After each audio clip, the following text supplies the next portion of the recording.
हमारे channel beyond concept. तो आज हम अपने क्लास 10 का चैप्टर नंबर 1 फिजिक्स का लाइट रिफ्लेक्शन एंड रिफ्रैक्शन का फोर्थ लेक्चर लेकर आ चुके हैं। ठीक है जी, हमने थर्ड लेक्चर में कॉनकेव और कॉन्वेक्स मिरर्स तक हमने अपना डिफाइन कर चुके थे, मतलब सारा समझ चुके थे। अब हमारे कुछ डेफिनेशन आनी थी, इसमें डेफिनेशन रिलेटेड टू मिरर्स के बारे में। तो हम अपना इसकी डेफिनेशन देखते हैं। कुछ इंपॉर्टेंट डेफिनेशन है, इसके बिना हमारे न्यूमेरिकल नहीं होने के पेपर में, जो बोर्ड एग्जाम में न्यूमेरिकल पूछे जाएंगे, हमें पता ही नहीं होने का कोई फोकल लेंथ किधर हो, ये सब चीज़ हमारी जब पता नहीं होने का तो हम इनका न्यूमेरिकल नहीं कर सकते। तो आप अपनी कॉपी पेंसिल बाहर निकालिए और जल्दी से डालिए लेक्चर नंबर 3 और फिर हम आपको करवाते हैं, जल्दी से डालिए। तो ये हमारी सम डेफिनेशंस है, जो definition related to spherical mirror, यानी स्फेरिकल मिरर से रिलेटेड कुछ हमारी ये डेफिनेशंस है। तो देखते हैं हमारी क्या है। सबसे पहले मैंने आपको मिरर बता दिया था, कॉनकेव और कॉन्वेक्स में रिफ्लेक्टिंग सरफेस में बाहर की तरफ होता है एक मंदिर, यानी इनर एंड आउटवर्ड्स साइड में हमारा इनकी वो होता है, क्या कहते हैं, रिफ्लेक्टिंग सरफेस। तो अब हम अपनी नेक्स्ट डेफिनेशन स्टार्ट करते हैं, जो है हमारी पोल। पोल हमारा क्या होता है? अच्छा, मैं आपको डायग्राम के थ्रू बताऊंगा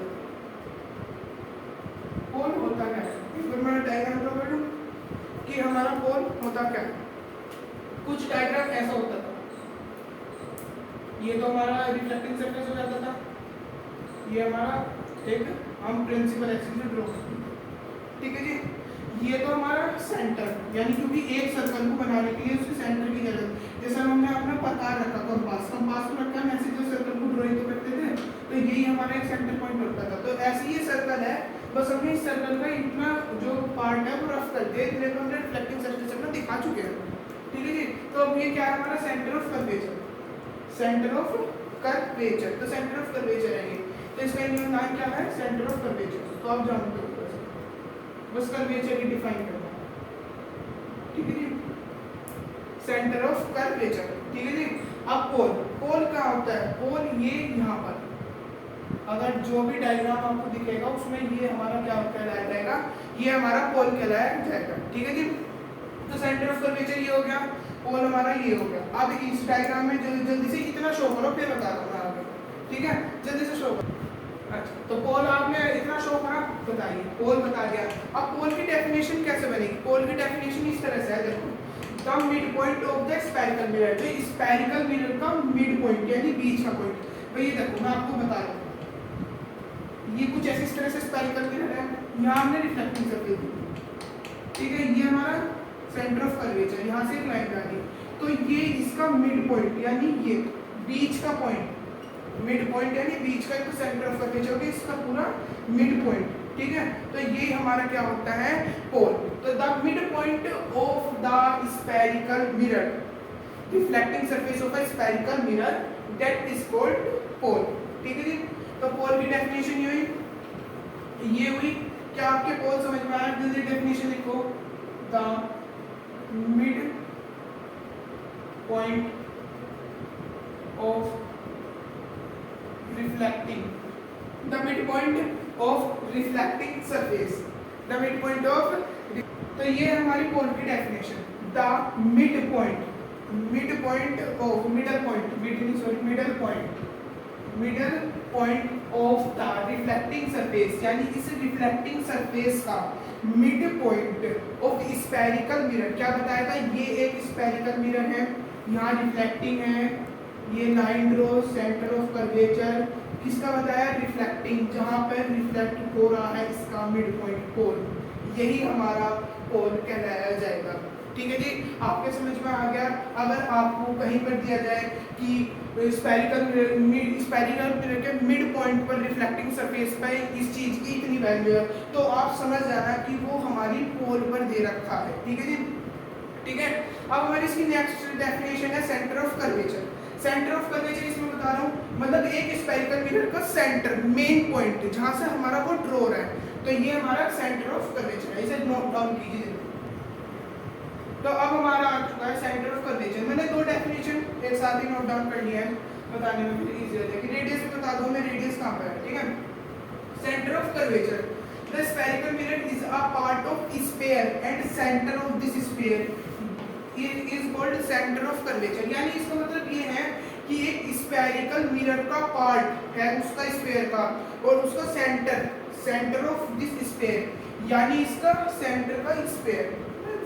देखो नहीं समझ में आ रहा ना, आप देखो एक सर्कल है, इस सर्कल का सेंटर ये, तो जहां से हमने कंपास या पेन मतलब कंपास से बनाते हैं ना सर्कल कुछ ऐसा, तो जहां पर हमने कंपास रख के और उसे ड्रॉ करा तो वही हमारा इसका सेंटर हो जाएगा। तो ऐसी स्फेरिकल मिरर का ये सेंटर है, इससे इधर इधर ये पूरा स्फेरिकल मिरर ड्रॉ है, जो हमने नहीं बस हमने जितना पर रिफ्लेक्टिंग सरफेस है उतना ही हमने दिखाया है, ठीक है जी।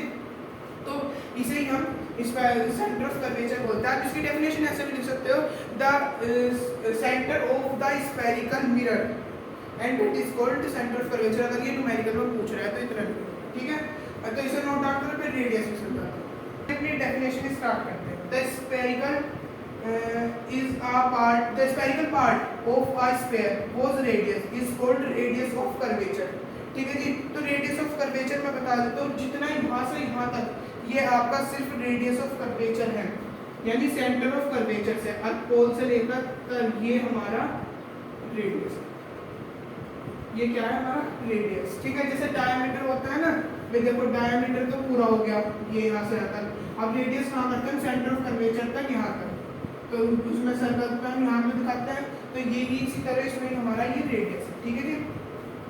अब रेडियस आपने नोट डाउन कर लिया, पता चलेगा ना, simple the spherical part of the sphere whose radius is called radius of curvature, यानी स्फेरिकल पार्ट का स्फीयर का सेंटर से लेकर पोल तक का जो डिस्टेंस है वो रेडियस कहलाता है। इसकी डेफिनेशन ऐसे भी लिखते हैं, the distance between centre of curvature and pole that is called radius, वो हमारी रेडियस कही जाती है, इन दोनों का डिफरेंस, ठीक है, नोट डाउन कीजिए। तो अब हम अपनी अगली डेफिनेशन पर आ चुके हैं, प्रिंसिपल एक्सिस और फोकल लेंथ। प्रिंसिपल एक्सिस और फोकल लेंथ। प्रिंसिपल एक्सिस क्या होता है, देखो the line passing through the pole and centre of curvature of mirror that principal axis that is called principal axis. आप देखो कैसे, मतलब कि जो सेंटर ऑफ कर्वेचर और पोल, मतलब जिस पर ये दोनों लाई कर रहे हैं, इस लाइन पर, इस वाली लाइन पर जो ये दोनों लाई कर रहे हैं ना, ये हमारी प्रिंसिपल एक्सिस है, ठीक है जी। सिंपल सी डेफिनेशन देखो, the distance between the line passing through the pole and center of curvature of a mirror that is called principal axis, ये हमारी principal axis है, ठीक है जी। अब क्या करते हैं फोकल लेंथ। फोकल लेंथ को क्या करते हैं, the distance between pole and principal focus, यानी जो मैंने यहाँ पे आपको देखो जो f डिफाइन करा ना, जो एक हमारा फोकस है, ये प्रिंसिपल फोकस है, इसी को फोकल लेंथ कहेंगे। इन दोनों के बीच पर जो डिस्टेंस बिटवीन हो रहा है वही हमारा फोकल लेंथ कहलाया जाएगा, ठीक है। It is denoted by F, यही हमारा एफ, इसे हम एफ से डिनोटेड करेंगे, ठीक है जी। आज आपकी 3 डेफिनेशन, हमारी कोई 5 डेफिनेशन हुई, pole of mirror, centre of curvature, radius of curvature और प्रिंसिपल एक्सिस और फोकल लेंथ। ये हमारी कंप्लीट 2 एक डेफिनेशन हो गई, प्रिंसिपल फोकस एपर्चर। ये रह गया फिर हम difference between R and F का, यानी रेडियस और फोकल लेंथ में डिफरेंस करेंगे। तो ये हम अपनी नेक्स्ट वीडियो में पढ़ेंगे। अब आप सोच रहे हैं कि साइंस की वीडियो इतनी लेट क्यों आ रही है, थोड़ा सा मैथ में थे इस वजह से साइंस की वीडियो लेट आ रही है, पर अब साइंस की वीडियो लेट नहीं होगी क्योंकि मैथ के भी आपके सर चेंज हो चुके हैं, ठीक है जी। मैथ के भी आपके सर चेंज हो चुके हैं, वो आपको पता चल जाएगा 2 दिन में आपको कौन मैथ पढ़ाएगा, ठीक है जी। नाम मैं अभी नहीं बता रहा हूँ, आपके लिए नाम सरप्राइज है, जो भी पढ़ाएगा आपको देखना, पर अच्छा पढ़ाएगा, आपसे मैथ में नहीं पढ़ाऊंगा, जितना पढ़ा दिया आपको बहुत है, ठीक है सर। जहाँ से मैंने छोड़ा सर आपको वहीं से पढ़ाएगा उस आगे से, ठीक है। तो साइंस तो मैं करा रहा हूँ, ठीक है। अब आई होप आप सभी को हमारी वीडियो पसंद आई होगी। अगर वीडियो पसंद आई तो लाइक करना, शेयर करना, सब्सक्राइब करना। मिलते हैं, बाय।